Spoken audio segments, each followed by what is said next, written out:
سورۃ الانشقاق. بسم اللہ الرحمن الرحیم. اذا السماء انشقت وأذنت لربها وحقت وإذا الأرض مدت وألقت ما فيها وتخلت وأذنت لربها وحقت. يا أيها الإنسان إنك كادح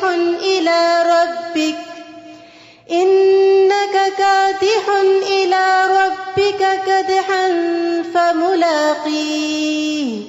فأما من أوتي كتابه بيمينه فسوف يحاسب حسابا يسيرا. شروع کرتی ہوں اللہ کے نام سے جو بے انتہا مہربان نہایت رحم فرمانے والا ہے. اذا السماء انشقت، جب آسمان پھٹ جائے گا. امیجن کریں آسمان پھٹ جائے اور وہ اپنے رب کا حکم مان لے گا اور یہی اس کا حق ہے. اور جب زمین پھیلا دی جائے گی اور جو کچھ اس میں ہے باہر پھینک دے گی اور خالی ہو جائے گی. زمین اپنے سارے راز اگل دے گی، سارے مال و دولت کے خزانے باہر نکال دے گی، مرے ہوئے انسانوں کو باہر نکال دے گی اور اپنے رب کا حکم مان لے گی اور یہی اس کا حق ہے. اے انسان، تو تکلیف سہ سہ کر کشاں کشاں اپنے رب کی طرف جا رہا ہے. دن بدن واپسی کا سفر ہے، پھر تو اس سے ملنے والا ہے.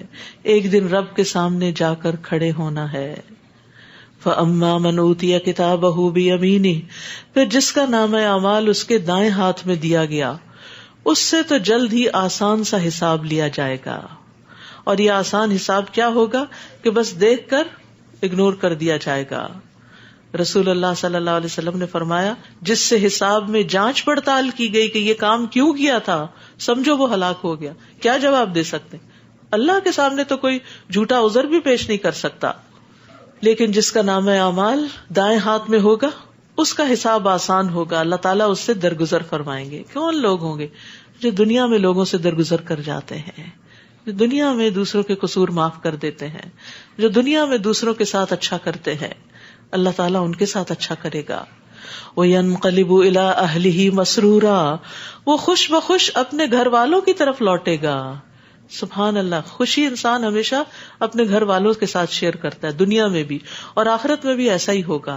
لیکن یہ کون سے گھر والے ہوں گے جن کے ساتھ وہ ایمان کی حالت میں اچھے اعمال کے ساتھ رہ رہا ہوگا، کیونکہ وہ دنیا میں ڈرتے ہوئے زندگی بسر کر رہا تھا، صبح شام اپنے نفس کا سخت محاسبہ کرتا تھا. وَأَمَّا مَنْ أُوتِيَ كِتَابَهُ وَرَاءَ ظَهْرِهِ فَسَوْفَ يَدْعُو ثُبُورًا، رہا وہ شخص جس کا نام اعمال اس کی پشت کے پیچھے دیا جائے گا تو وہ ہلاکت کو پکارے گا اور بھڑکتی ہوئی آگ میں جا پڑے گا. وہ اپنے اہل خانہ میں بڑا خوش تھا، یعنی دنیا کی معمولی خوشی کے نتیجے میں آخرت کا لمبا غم لاحق ہو جائے گا. انہ ظن ان لن یحور، اس کا یہ غم کیوں ہوگا؟ کیونکہ اس نے واپسی کے سفر کو کوئی اہمیت نہیں دی تھی. اس نے سمجھ رکھا تھا کہ قطعاً اسے میرے پاس لوٹ کر نہیں آنا. کیوں نہیں آئے گا؟ اس کا رب تو اسے دیکھ رہا تھا. بس میں شام کی سرخی شفق کی قسم کھاتا ہوں اور رات کی اور جو کچھ وہ سمیٹ لیتی ہے، اور چاند کی جبکہ وہ ماہ کامل بن جاتا ہے، کہ تم ایک حالت سے اگلی حالت کو چڑھتے چلے جاؤ گے. یعنی انسان کا سفر بچپن سے جوانی، جوانی سے بڑھاپا، بڑھاپے سے موت، موت سے قبر، قبر سے پھر آگے حشر، بالآخر اپنے رب کے سامنے جا کر ٹھہرنا ہے. اور اس میں انسان کا کچھ کنٹرول نہیں. جیسے آپ کسی دن کو کنٹرول نہیں کر سکتے، رات کو کنٹرول نہیں کر سکتے، ہفتوں کو، مہینوں کو، سالوں کو، زندگی کو، جوانی کو، کوئی چیز آپ کے کنٹرول میں نہیں. اس سے کیا پتہ چلتا ہے کوئی اور ہے جو کنٹرول کر رہا ہے، جس کے حکم سے یہ سب کچھ ہو رہا ہے. دن رات بدلتے چلے جا رہے ہیں، موسم بدلتے چلے جا رہے ہیں، زندگی میں تبدیلیاں ہوتی چلی آ رہی ہیں. تو یہ سب کچھ ہمیں سکھاتا ہے کہ ہم یہاں کے لیے ہیں نہیں. اگر ہوتے تو یہ تبدیلیاں نہ ہوتی. ہم کہیں اور کے لیے پیدا کیے گئے اور یہاں رہ کر ہمیں وہاں کے لیے تیاری کرنی ہے. پھر انہیں کیا ہو گیا ہے کہ وہ ایمان نہیں لاتے، اور جب قرآن ان پر پڑھا جائے تو سجدہ نہیں کرتے، بلکہ کافر لوگ تو الٹا جھٹلا دیتے ہیں. اور اللہ خوب جانتا ہے کہ جو کچھ وہ دلوں میں محفوظ رکھتے ہیں. فبشرہم بعذاب علیم، لہٰذا انہیں دردناک عذاب کی بشارت دے دیجئے. البتہ جو لوگ ایمان لائے اور انہوں نے نیک عمل کیے ان کے لیے ایسا اجر ہے جو کبھی ختم نہیں ہوگا. رہنے کی جگہ جنت ہے، اور جنت کی جزا اور جنت کا بدلہ ایسا ہے کہ جس میں کبھی کمی نہیں آئے گی، کبھی وہ ختم نہیں ہوگا. ہمیشہ کا گھر سوچئے، کبھی ہمیشہ وہاں رہنا ہے. تو چونکہ منزل بہت طویل ہے اس لیے عمل بھی بہت سے چاہیے. صرف چھوٹی موٹی نیکی کر کے راضی نہیں ہو جانا چاہیے. جیسا لائف سٹائل وہاں آپ چاہتے ہیں، جیسی زندگی وہاں آپ چاہتے ہیں، اس کے لیے اتنی ہی تیاری یہاں سے کر کے جائیں. سورۃ البروج. بسم اللہ الرحمن الرحیم. والسماء ذات البروج واليوم الموعود وشاهد ومشهود قتل أصحاب الأخدود النار ذات الوقود إذ هم عليها قعود وهم على ما يفعلون بالمؤمنين شهود. شروع کرتی ہوں اللہ کے نام سے جو بے انتہا مہربان نہایت رحم فرمانے والا ہے. والسماء ذات البروج، برجوں والے آسمان کی قسم، اور اس دن کی جس کا وعدہ کیا گیا یعنی قیامت کا دن، اور دیکھنے والے کی اور دیکھی جانے والی چیز کی کہ خندقوں والے ہلاک ہو گئے جن میں آگ تھی بہت ایندھن والی، جبکہ وہ اس کے کنارے پر بیٹھے تھے، اور جو کچھ وہ ایمان والوں سے کر رہے تھے اسے سامنے دیکھ رہے تھے. اور انہیں مومنوں کی یہی بات بری لگتی تھی کہ وہ اللہ پر ایمان لائے تھے جو ہر چیز پر غالب اور قابل تعریف ہے. یہاں ایک قوم کا واقعہ بیان کیا جا رہا ہے کہ جن کو ایمان لانے پر اتنی تکلیفیں دی گئی کہ بادشاہ وقت نے ان کے لیے آگ کی بڑی بڑی خندقیں کھودی، اور جو ایمان لاتا لا الہ الا اللہ پڑھتا اس کو اس میں دھکیل دیا جاتا. عورتوں کو، مردوں کو، بچوں کو، حتیٰ کہ ایک عورت جس کا دودھ پیتا بچہ تھا جب وہ اس خندق کے پاس پہنچی تو جھجکی، ٹھٹکی، تو وہ دودھ پیتا بچہ بول پڑا کہ ماں اللہ کے حکم سے کود جا، یعنی ڈرو نہیں، کیونکہ مومن کے لیے مرنے کے بعد کیا ہے؟ راحتیں ہی راحتیں ہیں، روح و ریحان ہے. بظاہر جو چیز آگ لگتی ہے وہ اس کے لیے بردن و سلامہ ہے، جس طرح ابراہیم علیہ السلام کے لیے، کیونکہ وہ اللہ کے لیے ان کو وہاں ڈالا گیا تھا. ان لوگوں کو بھی ایک اللہ پر ایمان لانے کی وجہ سے اتنی سخت سزا دیکھنی پڑی تھی، تو اللہ سبحانہ وتعالیٰ نے ان کے لیے راحتیں رکھی. اور بادشاہ اور اس کے کارندے جو یہ ظلم کر رہے تھے وہ دیکھ دیکھ کر انجوائے کرتے تھے کہ کس طرح ہم ان ایمان والوں کی شامت لا رہے ہیں. لیکن اللہ سبحانہ وتعالیٰ نے ایمان لانے والوں کے لیے کامیابیاں لکھ دیں. اور یہ بات قابل غور ہے، انہیں مومنوں کی یہی بات بری لگتی تھی کہ وہ اللہ پر ایمان لائے تھے، اللہ کو مانتے تھے. ہم کتنے خوش قسمت ہیں، کتنی نعمتوں میں کہ ہم برملا کہتے ہیں ہم اللہ پر ایمان لائے، اور ہم آزادی سے کہتے ہیں اور دن رات لا الہ الا اللہ کہتے ہیں، اور ہمیں کوئی مشکل نہیں. الحمدللہ، اللہ تعالیٰ ہمیشہ عافیت میں ہی رکھے اور ایمان کی سلامتی کے ساتھ ہمیں آخری وقت میں کلمہ نصیب کرے اور ایمان کی سلامتی کے ساتھ دنیا سے لے کر جائے. لیکن آفرین ہے ان لوگوں پر کہ جن پر مصیبتیں بھی آئیں. مکی صورت ہے، مکہ میں آپ کو پتا مسلمانوں کے ساتھ بھی ایسے ہی حالات تھے. بلال رضی اللہ عنہ کو جو تکلیفیں دی جا رہی تھی، حضرت عمار کو، یاسر کو، کس طرح ان کو بعض کو کوئلوں پر لٹایا جاتا، کہیں کسی کو چٹائی میں لپیٹ کر دھواں دیا جاتا، کسی کو گرم ریت پر لٹایا جاتا، سینے پہ بھاری پتھر رکھ دیا جاتا. تو یہ ساری تکلیفیں جب ان پہ گزر رہی تھی تو ان کی تسلی کے لیے یہ بات کہی گئی، یہ آپ پہلے نہیں ہیں اس معاملے میں، آپ سے پہلے بھی لوگ گزرے ہیں جن پر لا الہ الا اللہ کی وجہ سے ایسی مشکلات آئیں. آسمانوں اور زمین پر حکومت اسی کی ہے اور اللہ ہر چیز پر گواہ ہے. جن لوگوں نے مومن مردوں اور مومن عورتوں پر ظلم و ستم کیا پھر توبہ بھی نہ کی، ان کے لیے جہنم کا عذاب ہے، اور ان کے لیے ایسا عذاب ہے جو جلا کے رکھ دے گا. یاد رکھیے مشکل حالات مومن کے لیے باعث خیر ہوتے ہیں. کسی مومن کو جب کوئی تکلیف یا ایذا یا کوئی بیماری یا رنج پہنچتا ہے، یہاں تک کہ اگر اسے کوئی فکر بھی لگی ہوئی ہوتا نا، بعض اوقات ایک ہی خیال بار بار آ رہا ہوتا ہے، یہ کیوں ہو گیا، یہ کیسے ہو گیا، ان سب چیزوں کے بدلے اس کے گناہوں کا کفارہ کر دیا جاتا ہے. لیکن جو لوگ ایمان والوں کو اذیتیں دیتے ہیں قیامت کے دن ان کا انجام کیا ہوگا؟ یزید بن شجرہ کہتے ہیں کہ جہنم میں کنویں ہیں اور ہر کنویں میں سمندر کے ساحل کی طرح ساحل ہیں جن میں کیڑے مکوڑے اور سانپ ہیں جو بختی اونٹوں کی طرح ہیں، اس میں سیاہ خچروں کی طرح کے بچھو ہیں اتنے بڑے بڑے. جہنم والے جب آگ میں تخفیف کا سوال کریں گے کہ ہماری آگ کم کر دی جائے تو کہا جائے گا ساحل کی طرف جاؤ. جب وہ وہاں جائیں گے تو کیڑے مکوڑے ان کے ہونٹوں اور پہلوؤں سے ان کو پکڑ لیں گے اور اس میں سے جن جگہوں پر اللہ چاہے گا ان سب سے کھال اتار دیں گے. پھر وہ جہنمی واپس آئیں گے اور تیزی سے بڑی آگ کی طرف کود پڑیں گے یہاں تک کہ ان پہ خارش مسلط کر دی جائے گی. ان میں سے جب کوئی اپنے جسم کو کھجائے گا تو ہڈی ننگی ہو جائے گی. اس سے کہا جائے گا اے فلاں کیا تمہیں اس سے تکلیف ہو رہی ہے؟ وہ کہے گا ہاں. تو اس کو کہا جائے گا یہ اس وجہ سے ہے کہ تو مومنوں کو تکلیف پہنچاتا تھا. تو جو دنیا میں مومنوں کو تکلیف پہنچائے آخرت میں پھر ان کا انجام ایسا ہے.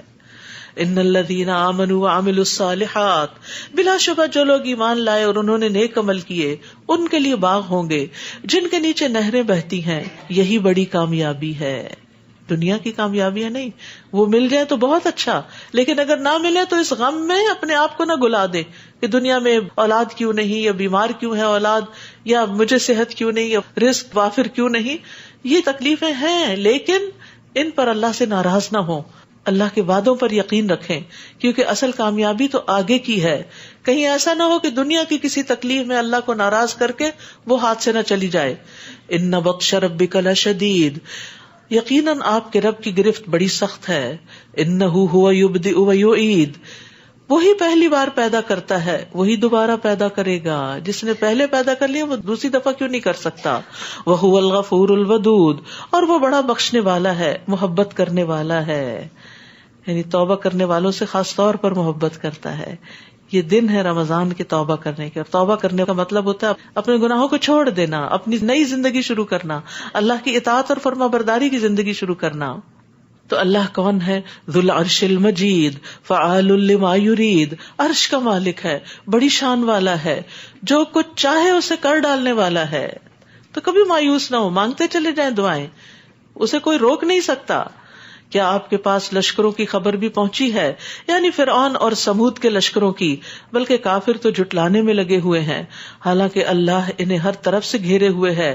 بل هو قرآن مجید فی لوح محفوظ، بلکہ یہ قرآن بلند پایا ہے جو لوح محفوظ میں ہے.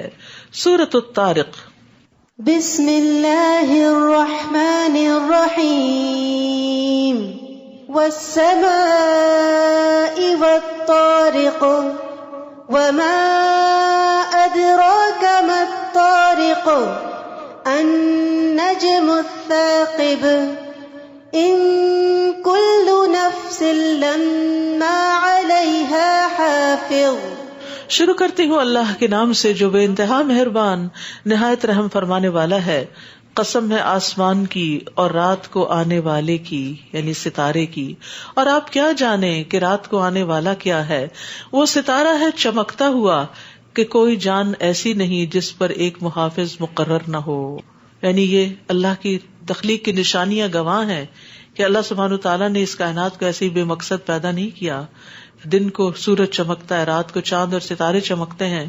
تو اسی طرح اللہ تعالیٰ نے اور بھی بہت سی چیزوں کی تدبیر کر رکھی ہے. اور بتانا یہاں یہ مقصود ہے کہ ہر جان پر ایک نہ ایک نگران ہے، اور سب سے بڑھ کر خود اللہ تعالیٰ سب کی نگرانی کر رہے ہیں. فَلْيَنظُرِ الْإِنسَانُ مِمَّا خُلِقَ، لہذا انسان کو یہ دیکھنا چاہیے کہ وہ کس چیز سے پیدا کیا گیا، اس کی اصل کیا، اس کی حقیقت کیا ہے، تاکہ اس کا غرور اور تکبر ختم ہو. وہ اچھل کر نکلنے والے پانی سے پیدا کیا گیا ہے جو پشت اور سینے کی ہڈیوں کے درمیان سے نکلتا ہے. یقیناً اللہ اسے لوٹانے پر قادر ہے جس دن چھپی باتوں کی جانچ پڑتال کی جائے گی. یعنی اعمال کے پیچھے نیتیں کیا تھیں وہ دیکھی جائیں گی، دل کے حال کیا تھے. یعنی اعمال کی صرف ظاہری شکل و صورت کا اعتبار نہیں ہوگا بلکہ اس کے پیچھے جو ارادے ہیں ان کو بھی دیکھا جائے گا اور اسی کے مطابق ہی فیصلہ کیا جائے گا. قیامت کے دن سب سے پہلے جس کا فیصلہ کیا جائے گا وہ شہید ہوگا. پہلا فیصلہ اسے لایا جائے گا، اللہ کی نعمتیں گنوائی جائیں گی، وہ انہیں پہچان لے گا. تو اللہ تعالیٰ فرمائے گا تو نے ان نعمتوں کے ہوتے ہوئے کیا عمل کیا. وہ کہے گا میں نے تیرے راستے میں جہاد کیا، یہاں تک کہ شہید ہو گیا. اللہ فرمائے گا تو نے جھوٹ کہا، بلکہ تو اس لیے لڑتا رہا کہ تجھے بہادر کہا جائے. سو وہ کہا جا چکا. پھر حکم دیا جائے گا کہ اسے منہ کے بل گھسیٹ کر جہنم میں ڈال دو، یہاں تک کہ اسے جہنم میں ڈال دیا جائے گا. دوسرا وہ شخص جس نے علم حاصل کیا اور لوگوں کو سکھایا اور قرآن پڑھا، اسے لایا جائے گا، اسے اللہ کی نعمتیں گنوائی جائیں گی، وہ انہیں پہچان لے گا. تو اللہ تعالیٰ فرمائے گا تو نے ان نعمتوں کے ہوتے ہوئے کیا عمل کیا؟ وہ کہے گا میں نے علم حاصل کیا، پھر دوسروں کو سکھایا، تیری رضا کے لیے قرآن پڑھا. اللہ فرمائے گا تو نے جھوٹ کہا، تو نے علم اس لیے حاصل کیا کہ تجھے عالم کہا جائے، تمہارے نام کے ساتھ کوئی ٹائٹل لگ جائے، اور قرآن اس لیے پڑھا کہ تجھے قاری کہا جائے. سو وہ کہا جا چکا. پھر حکم دیا جائے گا کہ اسے منہ کے بل گھسیٹا جائے، یہاں تک کہ اسے جہنم میں ڈال دیا جائے. اور تیسرا وہ شخص ہوگا جس پر اللہ نے وسعت کی تھی، ہر طرح کا مال دیا تھا، اسے بھی لایا جائے گا. اللہ اسے اس کی نعمتیں گنوائے گا، وہ انہیں پہچان جائے گا. اللہ فرمائے گا تو نے ان نعمتوں کے ہوتے ہوئے کیا عمل کیا؟ وہ کہے گا میں نے تیرے راستے میں خرچ کیا جیسے تجھے پسند تھا، تیری رضا حاصل کرنے کے لیے مال خرچ کیا. اللہ تعالیٰ فرمائے گا تو نے جھوٹ کہا، بلکہ تو نے تو اس لیے ایسا کیا کہ تجھے سخی کہا جائے. سو وہ کہا جا چکا. پھر حکم دیا جائے گا اسے منہ کے بل گھسیٹا جائے، یہاں تک کہ اسے جہنم میں ڈال دیا جائے گا. استغفر اللہ. یہ 3 اعمال بڑے بڑے ہیں، اللہ کی راہ میں جان دینا، قرآن کا پڑھنا پڑھانا، علم سیکھنا سکھانا، اور مال خرچ کرنا. یہ بڑے اعلیٰ درجے کے، افضل درجے کے کام ہیں، لیکن ان کے ساتھ بہت بڑا رسک بھی ہے. اللہ تعالیٰ صرف زبانی باتوں کو نہیں مانے گا، ان کو قبول نہیں کرے گا، کیونکہ وہ دلوں کے حال تک جانتا ہے. وہ دیکھے گا کہ یہ زبان کی بات ہے یا دل کی بات ہے، اندر کیا تھا. حدیث میں آتا ہے اللہ تعالیٰ تمہاری صورتیں، شکل اور تمہارے مال نہیں دیکھتا، وہ تمہارے دل اور تمہارے عمل دیکھتا ہے. تمہیں ہر دم اپنے نیت کو چیک کرتے رہنا چاہیے کہ اچھا کام کرتے ہوئے بھی ہم کیا سوچ رہے ہیں. کیا لوگوں کی تعریف چاہتے ہیں، لوگوں سے بدلہ چاہتے ہیں، یا اللہ کی رضا چاہتے ہیں؟ جو اللہ کی رضا چاہتا ہے اگر اس کا کوئی شکریہ ادا نہ کرے تو مائنڈ نہیں کرتا، لیکن جو بندوں سے بدلہ چاہتا ہے اس کو اگر تھوڑا سا بھی اگنور کر دیا جائے تو بہت مائنڈ کر جاتا ہے کہ میں نے اتنا کام کیا دین کا، اور اتنا خرچ کیا، اور اتنے پروجیکٹس کیے، مجھے کسی نے پوچھا تک نہیں، مجھے کوئی امپورٹنس نہیں دی. فما له من قوت ولا ناصر. تو انسان کے پاس نہ کوئی اپنا زور ہوگا، نہ ہی اس کی کوئی مدد کرنے والا ہوگا. قسم ہے آسمان کی جو بار بار بارش برساتا ہے اور زمین کی جو پھٹ جاتی ہے، کہ وہ قرآن حق کو باطل سے الگ کرنے والا ہے، وہ کوئی ہنسی مذاق کی بات نہیں. یہ لوگ ایک تدبیر کر رہے ہیں اور میں بھی ایک تدبیر کر رہا ہوں، بس تھوڑی دیر کے لیے ان کافروں کو ان کے حال پہ چھوڑ دیجئے. سورۃ الاعلیٰ. رسول اللہ صلی اللہ علیہ وسلم عیدین اور جمعہ میں سبح اسم ربک الاعلیٰ اور هل اتاک حدیث الغاشیہ پڑھا کرتے تھے، اور اگر عید اور جمعہ ایک دن اکٹھے ہوتے تو پھر بھی یہی دونوں صورتیں نماز میں پڑھتے تھے. بسم اللہ الرحمن الرحیم. سبح اسم ربک الاعلیٰ. اپنے رب کے نام کی تسبیح کیجیے جو سب سے برتر ہے. پڑھیے سبحان ربی الاعلیٰ، سبحان ربی الاعلیٰ. الذی خلق فسوا. جس نے پیدا کیا پھر اسے درست کیا، جس نے اس کی تقدیر بنائی پھر راہ دکھائی، اور جس نے چارہ پیدا کیا پھر اسے سیاہ کوڑا کرکٹ بنا دیا. ہم آپ کو پڑھا دیں گے پھر آپ نہیں بھولیں گے، سوائے اس کے جو اللہ چاہے. وہ ظاہر کو بھی جانتا ہے اور پوشیدہ بھی، اور ہم آپ کو آسان طریقے پر چلنے کی سہولت دیں گے. فذکر ان نفعت الذکریٰ. بس آپ نصیحت کیجئے اگر نصیحت نفع دے. جو شخص اللہ سے ڈرتا ہے تو وہ نصیحت قبول کر لے گا، اور جو بدبخت ہے وہ اس سے پرے ہی رہے گا اور بڑی آگ میں داخل ہوگا، پھر نہ اس میں مرے گا نہ جیے گا. قد افلح من تزکا.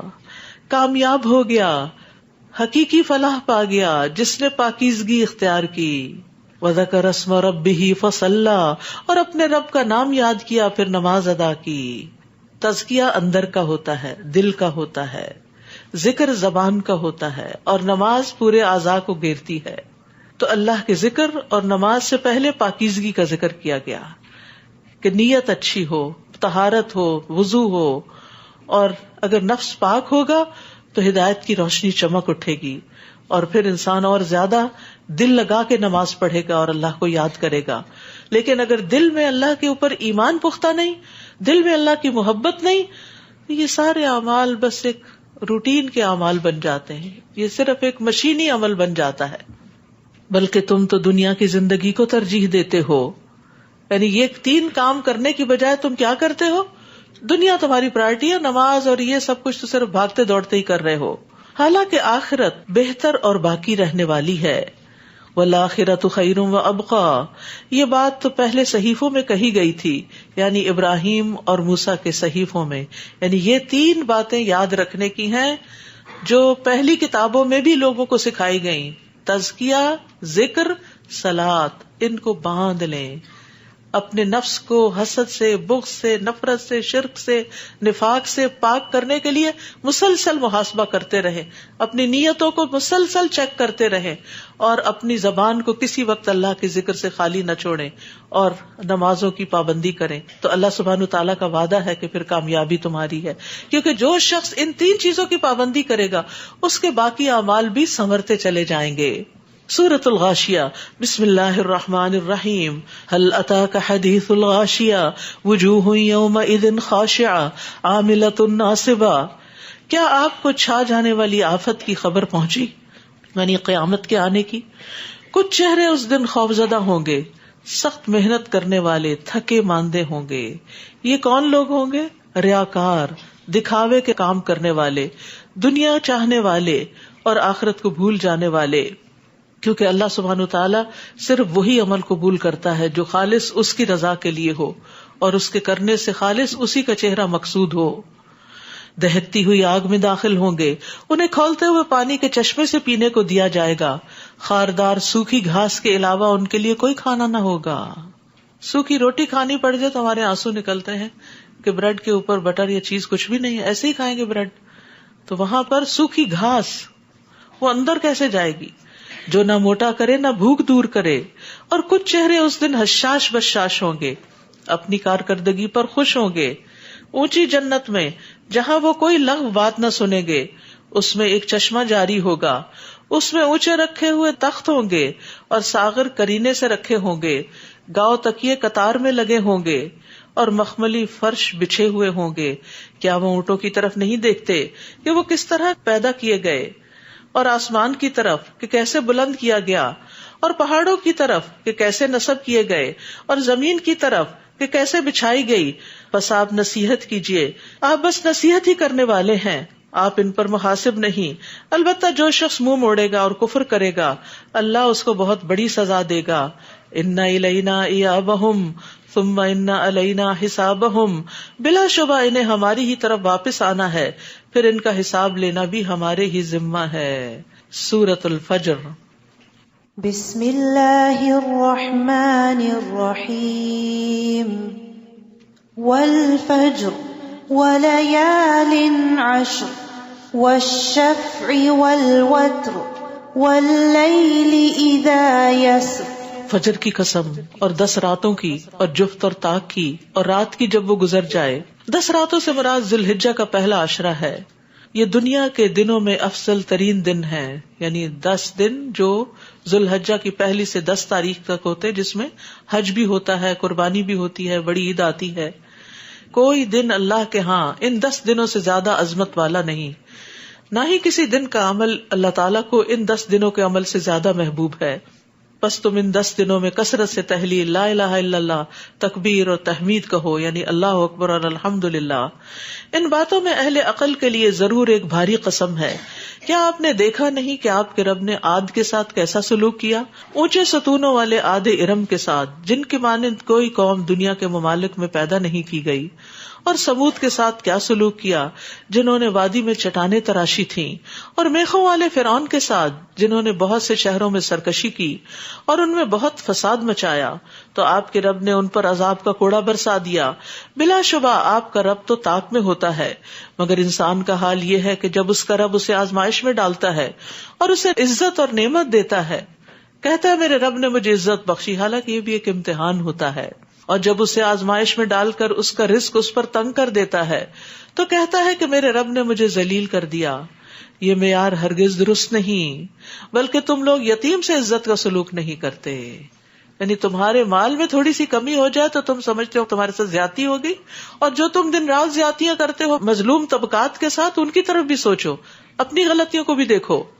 اور نہ مسکین کو کھانا کھلانے کی ترغیب دیتے ہو، اور میراث کا سارا مال سمیٹ کے کھا جاتے ہو، اور مال سے بہت زیادہ محبت کرتے ہو، تو یہ ہے بہت سی خرابیوں کی جڑ جس کی وجہ سے تم بدعمالیوں کا شکار ہو. کلا اذا دکت الارض دکن دکا، ہرگز نہیں جب زمین کوٹ کوٹ کر برابر کر دی جائے گی اور آپ کا رب آئے گا اس حال میں کہ فرشتے صف بستہ کھڑے ہوں گے، اور جہنم اس دن سامنے لائی جائے گی. اس دن انسان نصیحت تو قبول کرے گا مگر اس وقت اسے نصیحت سے کیا حاصل ہوگا؟ قیامت کے دن کوئی نصیحت فائدہ نہ دے گی. یقول یا لیتنی قدمت لحیاتی، کہے گا کاش میں نے اپنی اس زندگی کے لیے کچھ آگے بھیجا ہوتا. پھر اس دن اللہ اسے ایسا عذاب دے گا جیسے کوئی بھی نہیں دے سکتا، اور وہ جیسے جکڑے گا کوئی بھی نہیں جکڑ سکتا.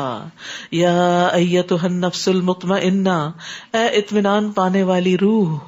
جو لوگ دنیا میں اطمینان کے ساتھ اللہ کی عبادت کرتے رہے پورے شرح صدر کے ساتھ، اسے کیا کہا جائے گا موت کے وقت؟ ارجعی الی ربک راضیۃ مرضیہ، اپنے رب کی طرف لوٹ چل، تو اس سے راضی وہ تجھ سے راضی. سبحان اللہ، مومن موت کے وقت اپنے رب سے راضی ہوگا. حدیث میں آتا ہے یقیناً مومن کے ہر حال میں خیر ہے، اس کی جان اس کے دونوں پہلوؤں سے نکل رہی ہوتی ہے اس حال میں کہ وہ اللہ کی تعریف کر رہا ہوتا ہے. جان دینے پہ بھی اللہ کی تعریف کر رہا ہوتا ہے، موت سے نہیں گھبراتا کیونکہ وہ تو اللہ سے ملاقات کا ذریعہ ہے. گھبراتا ہے اپنے گناہوں سے، لیکن ان سے بچ بچ کے زندگی بسر کی تو نفس مطمئنہ حاصل ہوا. اور فرشتے بھی نیک روح کو دعا دیتے ہیں جب وہ اس کو اوپر لے کے چڑھتے ہیں، اور آسمان والے کہتے ہیں پاکیزہ روح زمین کی طرف سے آئی ہے، اللہ تجھ پر اور اس جسم پر جسے تو آباد رکھتی تھی رحمت نازل فرمائے. فادخلی فی عبادی وادخلی جنتی، تو میرے نیک بندوں میں داخل ہو جا، میری جنت میں داخل ہو جا. نیک روح جب فوت ہو کے اوپر جاتی ہے تو اس کے لیے علیین میں جگہ ہوتی ہے جہاں ساری نیک روحیں جمع ہیں، اور وہ ان سے جا کے ملاقات کرتا ہے. پہلے سے جو فوت شدہ رشتہ دار ہیں جو نیک تھے ان سے بھی جا کے ملاقات کرتا ہے. پھر آنے والے سے پوچھتے ہو، کہتے ہیں یہ تھکا ہوا آیا ہے ذرا سا ٹھہر جاؤ. پھر وہ اس سے پوچھتے ہیں کہ وہ فلاں کہاں ہے، تو وہ کہتے ہیں وہ تو فوت ہو چکا، یہاں نہیں آیا. تو پتہ چلتا ہے کہ وہ سجین میں چلا گیا. تو وہ اداس ہوتے ہیں کہ وہ ان سے الگ ہو گیا. تو یاد رکھیے مرنے کے بعد صرف وہ لوگ آپس میں ملیں گے جو توحید پر ہوں گے، نیک اعمال کرتے ہوں گے اور اللہ کی خاطر ہی آپس میں محبت کرتے ہوں گے.